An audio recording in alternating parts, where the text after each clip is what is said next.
You ever felt like you're being controlled by something, whether it's a habit, material things, or even people? Like, no matter how much you try to move forward, something just keeps pulling you back. Yeah, me too. And the worst part, most of the time we don't even realize it's happening.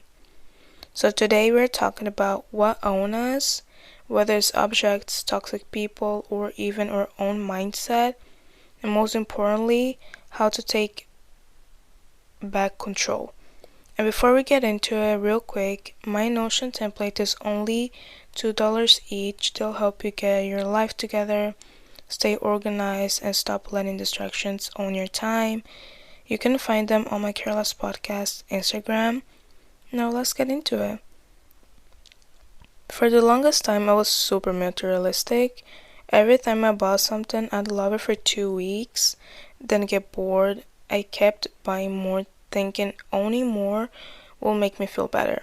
But I realized things don't bring happiness, they bring attachment. And attachment, that's where the problem starts.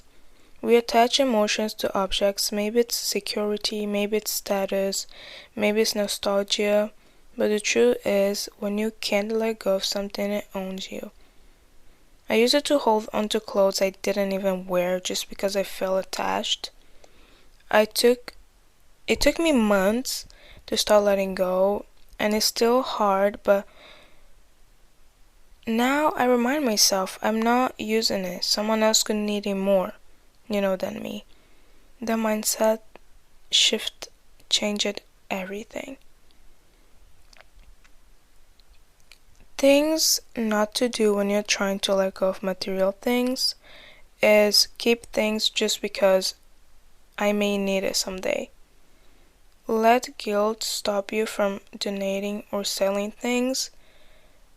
Buy things to fill an emotional void and things to do instead, that personally for me it is better, is to ask yourself, will I buy this again today? If not, let it go. Start small, declaring one section at a time, and focus on experience, not material things or one thing. But even harder to let go of people. Sometimes it's not things that control us, it is people. And listen, I've had toxic relationships before. The thing where they make you doubt yourself, manipulate you, and low-key enjoy seeing you struggle. But I didn't realize how bad it was because I was too deep in it. If you feel like you always have to prove your worth, walk away. And sacrifice your happiness just to keep someone around. That person owns you. And you need to let them go. So personally for me, a real friend should not do those things. They only hit you up when they need something. They compete with you instead of supporting you. They make you feel bad for setting boundaries. They don't celebrate your wins, but they're there for your losses.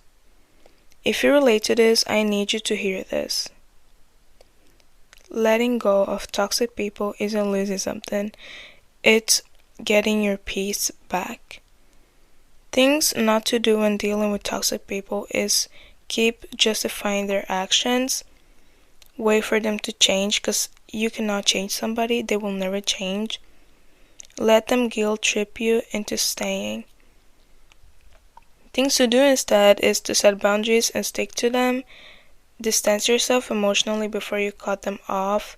Just ghost them or block them if they're always coming back. Focus on surrounding yourself with people who uplift you.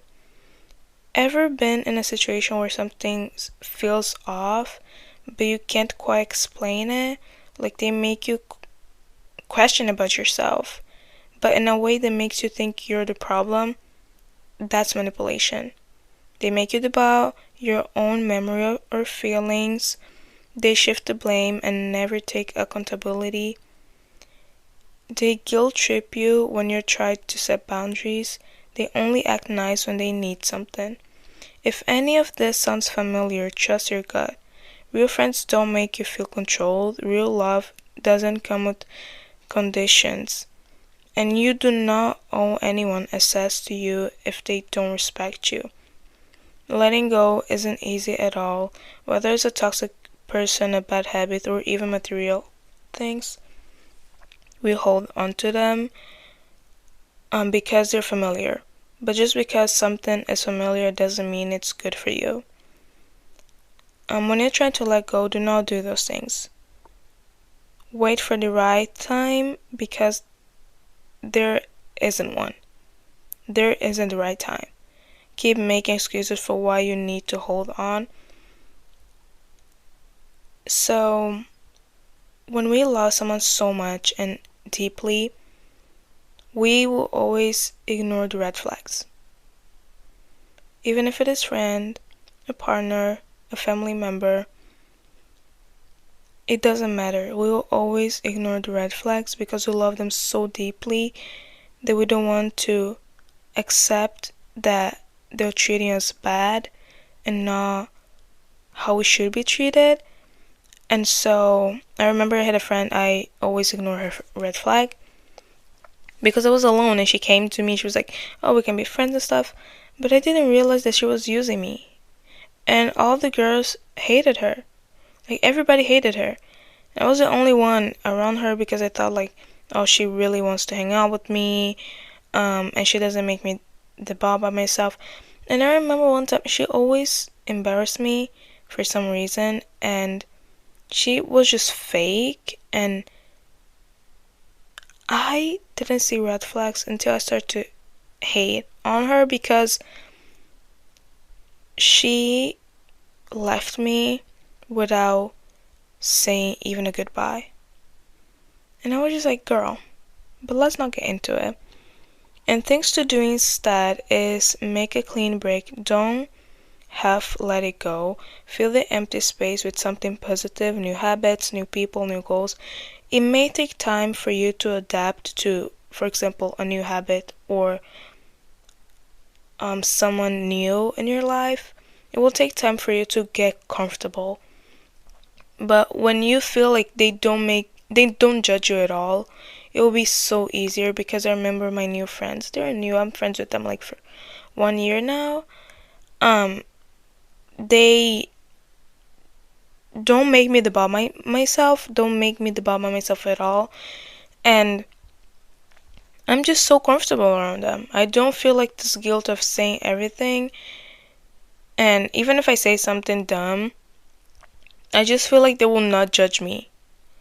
And remind yourself you're not losing something, you're gaining freedom. Ask yourself, what owns me? Is it stuff, a bad habit, a person, a toxic mindset?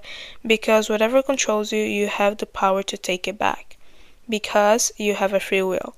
But first you have to be brutally honest with yourself about what's holding you back.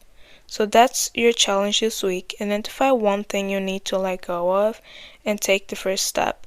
Whether it's cleaning out your closet, blocking the toxic people, or just shifting your mindset, start today or tomorrow. Don't wait until next month to start doing those things. And if you need help getting organized, refocusing your energy, my Notion templates are only $2 each. They're simple, effective, will help you get back on track. Check them out on my Careless Podcast Instagram. The link is on the bio. That's for today. Take back your power, let go of what owns you, and I'll see you next episode. Thank you so much for listening.